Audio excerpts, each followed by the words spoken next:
And rounding out our lead card, one-time distance world champion throwing over 850 feet, David Wiggins. David Wiggins should have no problem filling this pond. Just no matter what position he's going to find himself in. There was this kid, we can call him a kid because he's 14 years old, who was going to be swinging on the swing sets up until 2 minutes was called. He'd fly off the swings, run to the tee box, and then he was going to beat you. And that was David Wiggins. Superboy David Wiggins. This little kid who's just stout.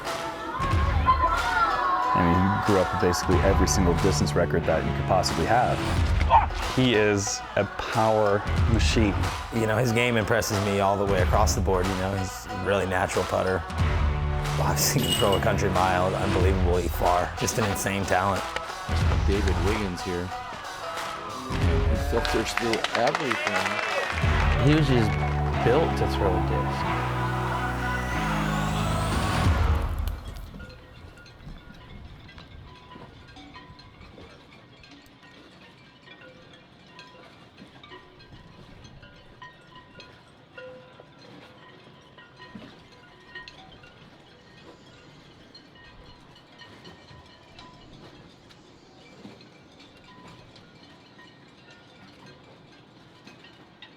I'm David Wiggins from High Point, North Carolina, currently living here in New Orleans, Louisiana.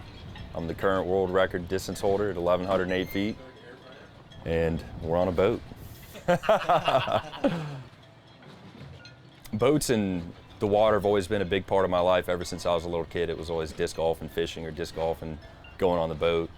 And I knew that at some point I wanted to pursue that as well.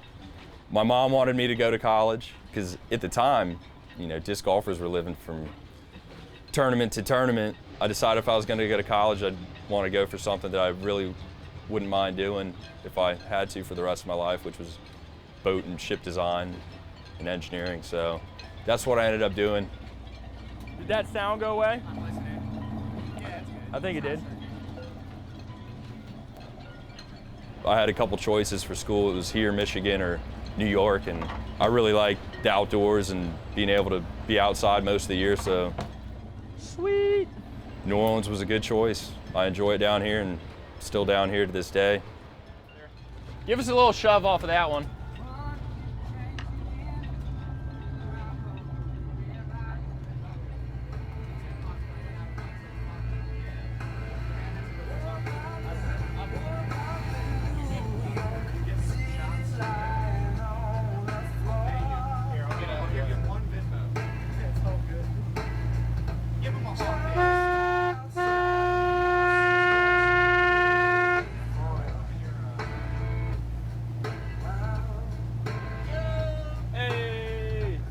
When I was 2 years old, my family moved from Bakersfield, California, over to High Point, North Carolina, and kind of stumbled into the whole disc golf thing. My dad never played prior to that. He was out walking around near the neighborhood, found the course, and at the time I was just a little kid, and he thought it'd be a good idea to bring us out there and, you know, run some energy out of me and go throw some discs in a field pretty much, and that's kind of where it all began. I threw my first distance record, 343 feet at 9 years old.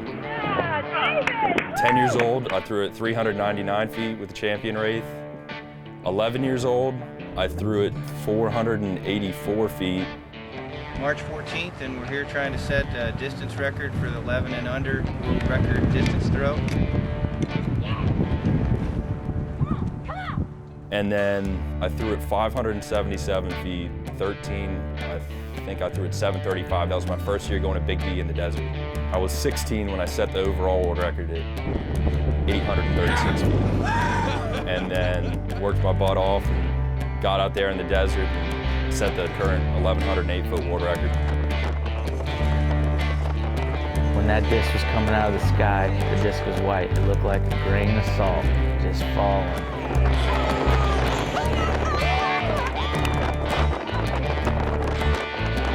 So the 2010 season, I was hoping to go pro the next year.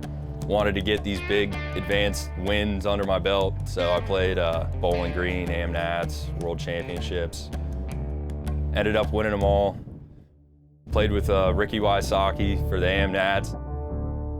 you know, that was a really cool experience. The 2010 United States Amateur Disc Golf Championships, and the current leader of the event from North Carolina, David Wiggins Jr. There's no stopping you and David Wiggins today. I mean, I was 14 or 15 years old at the time, so I was out there doing it. I was playing with grown men and winning. Victory lap here for David Wiggins Jr. There would be no beating him today.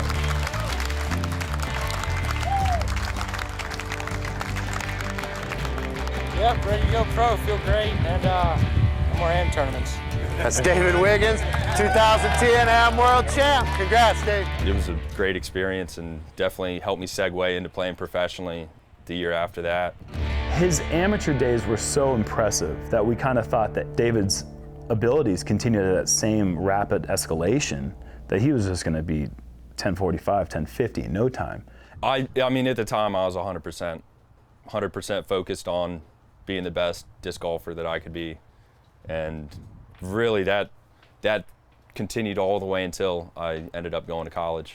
So we were all traveling together, you know, hitting every tournament for a couple years, and then next thing you know, he's gone off to college. Since I've known David, I've known that his two interests, his biggest interests, were disc golf and fishing, and I didn't know which one was more important to him. Towards the end of 2014, it seemed like maybe he was liking fishing more. I think when I ended up going to school, I was a little burnt out. I stopped playing every day because I couldn't, and I knew that I didn't have the time to go to tournaments and compete.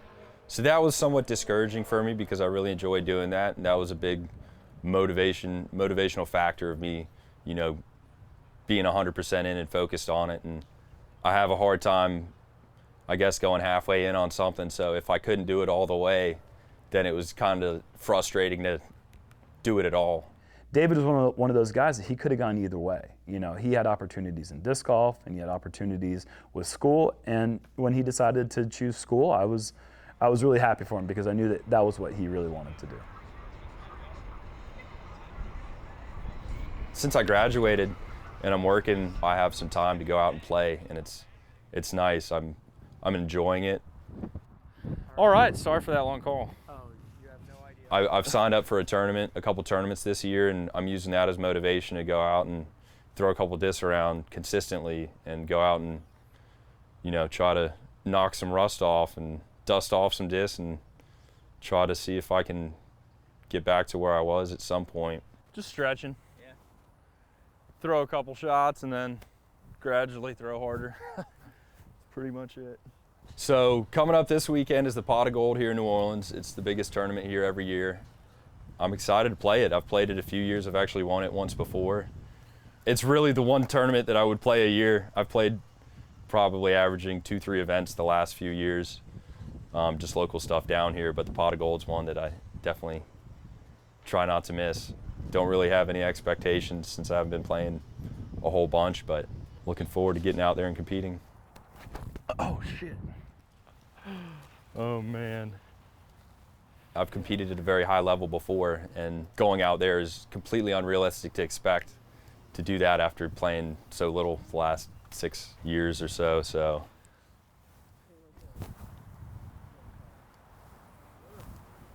Go. I normally throw the Firebird. That thing started gliding. I just want to throw it and feel good, have good technique. From there, we'll see what happens. I mean, I could go, I know currently last tournament I threw like a 940 rated round, but a couple tournaments before I threw a 1044 rated round, so hopefully somewhere towards the 1044 rated round, but I don't know. No expectations. Good finish, Wiggins. Thank you. Oh, use that white one. Oh, what a fly.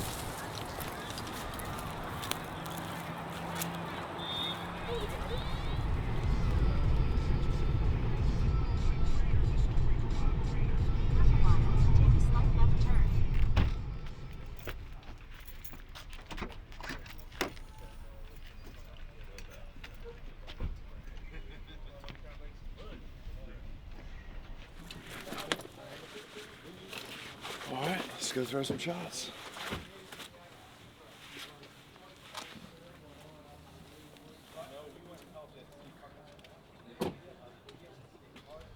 I played out here like 2 years ago, and it's probably the best for things, man. It was like jungle off of the fairways. True swamp. Yeah, I'm not like, usually I'm scared of snakes off the fairways. This year I'm not so much. I brought my 9 to take care of them. The 9? Uh-oh. You know you're in New Orleans when you got the 9. Any snakes, just holler. Oh, you'll know if you see a snake, if I see a snake.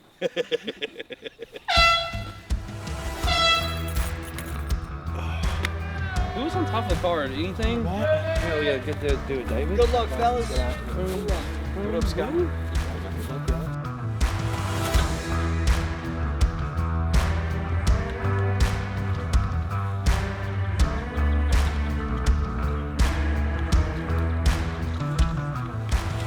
Saturday started off pretty good, I guess. I played okay.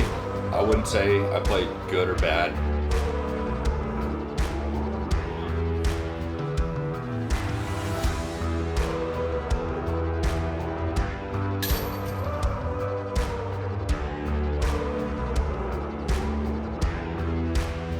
Throws felt okay, but at the same time, my throwing rhythm, I can tell, was not where I want it to be, but that's to be expected after not playing much for a long time.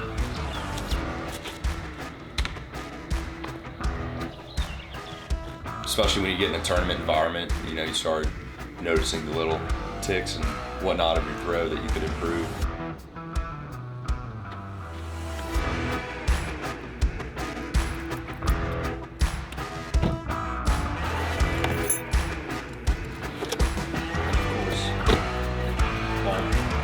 Hey y'all, we're gonna be throwing that way. Y'all should be safe.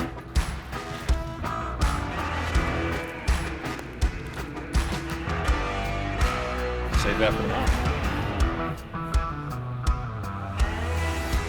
City Park is the course that I pretty much exclusively play here. Went out there pretty comfortable with the course, played some decent practice rounds. There was a sizable gallery out there following the lead card. We were on the chase card, and you know, I was trying to make a push to get in the final. It was cool. It was cool to feel that rush and excitement of competing. I really felt it again there. And, you know, I was trying. I threw some big shots, threw some really good shots. And a couple more putts dropped, I would have been in there. Yeah, felt like I threw the disc well, and it was good to feel that rush of competitiveness again. All right, y'all, last one. Last hole. There we go. Was disappointed with my round on Sunday morning. Shot several strokes worse than my practice rounds, but I had some really good shots and I had some really bad shots. And you know, it's those few birdie runs that I made that give you hope of having a great round or coming back and playing better. And I felt like that was the theme throughout the tournament. I had some really good shots that made me still think that I got it, and I had some bad shots that hurt my score, but I think if I knock off some rust, I can definitely play some better golf. Him coming back in the sport right now is exciting, but I mean, I think that you see that with any of these players who are talented, they miss it. You know, they miss the excitement of the tournaments, they miss seeing, like, what am I capable of? And David's feeling that right now. He still wants to show he's got it. The possibility of touring, I'd say, is out there. Regional and semi-regional tournaments, I think I'm gonna start throwing my name on a couple of those and see what happens. Go from there. David, we need you out here. There's only a few of us left. We're holding it down for the culture. We need you to come back. We need you now. We've got some people out here saying we got some bigger throwers than you, so I'm calling you out, I'm challenging you. Get back on the tour, win some distance titles, win some big tournaments. Disc golf is life. You know it. We all know it. So what are you waiting for? It's a no-brainer. It's time to get your butt back on that course. I want to see you as a fixture on the Disc Golf Pro Tour. You know you belong out here, buddy. Getting to that level of elite play is obviously extremely difficult, time-consuming, takes an insane amount of commitment. I know what it takes, and I did that to get the distance world record. I mean, I trained for that most of my life. It's a lot of effort and commitment, and I think I'm capable of it. but I just got to make that decision. We'll see what happens. I want to play some disc golf and, you know, test it out again. I got to have the drive, because if I'm going to do it, I'm going to do it 100%.